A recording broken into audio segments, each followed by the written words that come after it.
So I'm Laura Lui, partner and Co-CIO at Premier Partners. So I was lucky enough to have a chance to try to switch over to the other side of the table to join a buy-side firm, Mirai Asset, to run their ETF team in Asia outside of Korea.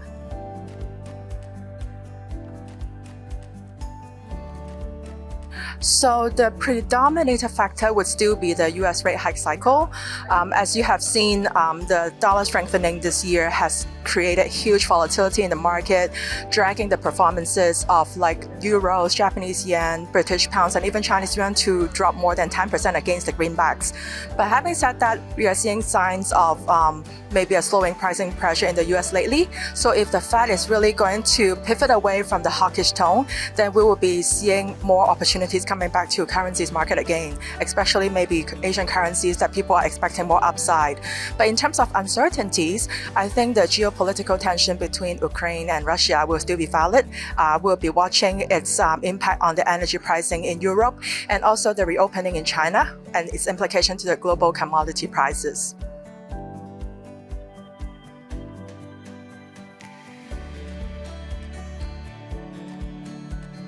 Yeah, it's true that Southeast Asia has coped with inflation and recession threats relatively well compared to the developed markets, thanks to the prompt actions by the central banks in the region.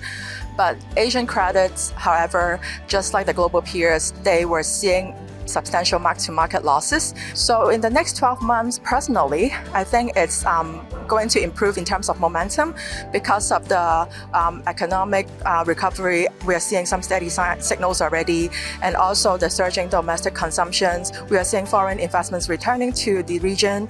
Just in general, we are seeing signs that the region will be recovering.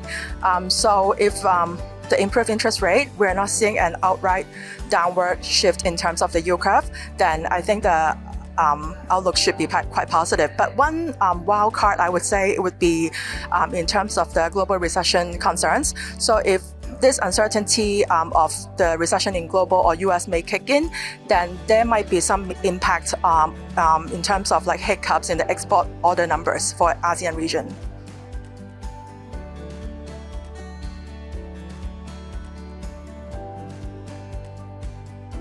You are very right. I think it's becoming more sensible for bond investors to consider fixed income ETF in their portfolios. If we think about the first equity ETFs that was launched around 3 decades ago, the first fixed income ETF was actually listed 10 years after that.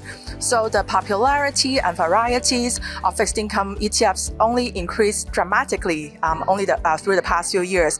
And also, if you look at the behavior of bond investors, they are traditionally more skewed to trading single issues via OTC instead of through the exchange. So it will take some time for us as ETF managers to work together with all the participants in the ecosystem to build the know-how, to build the infrastructure on trading, settlements, and also operations of the ETFs. But having said that, this year with the volatile markets happening, we are seeing increasing interest coming from bond investors to use ETFs not only for the portfolio completion purposes, but also as an liquidity sleeve, as they can source a different source of liquidity from the ETF market. So from that aspect, given that we are still at a higher interest rate environment right now, it could lure more investors to go into the bonds market via ETFs, which we think is optimal for a lot of investors given the transparency, the embedded liquidity, and also the standardized trading mechanism.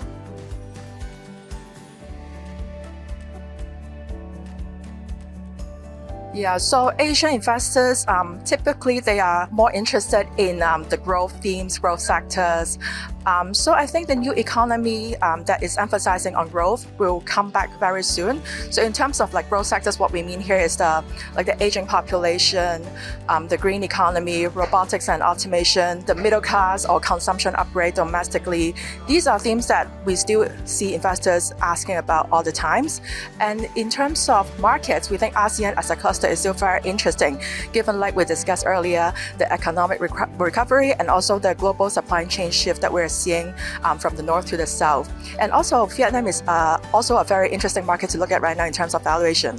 It is true that they performed quite poorly this year because of the investigation and liquidity crisis in the property sector. But after the sell-off that we have seen recently, it is right now at a level of valuation that we think it could be quite interesting for investors to look at to build up the exposures again.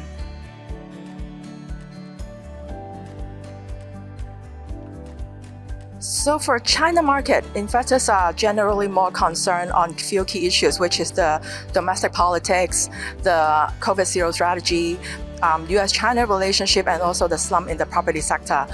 And I think recently we are seeing the tide are turning the other way.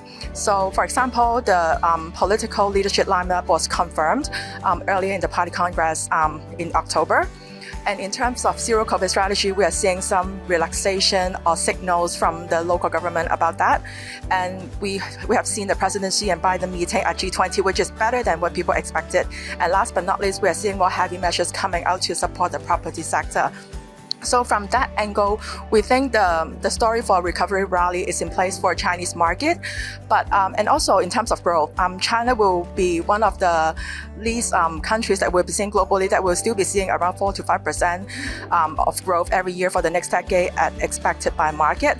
So with that as a backdrop, and also in the short run, of course, there are catalysts like the reopening that we talked about, ADR delisting, and also the technology regulations easing. It will also materialize this recovery rally. So we think that in the short run, there will still be volatility in the offshore markets given the competitiveness of US and China relationship, and also the obstacles to make the technology transfer happen. But then for institutional investors, we think that they should strategically bias to the onshore AHS market where they can find opportunities on government-supported sectors such as the Starboard, which is focusing more on hardcore technology and green economy. This could still be very interesting for a lot of investors.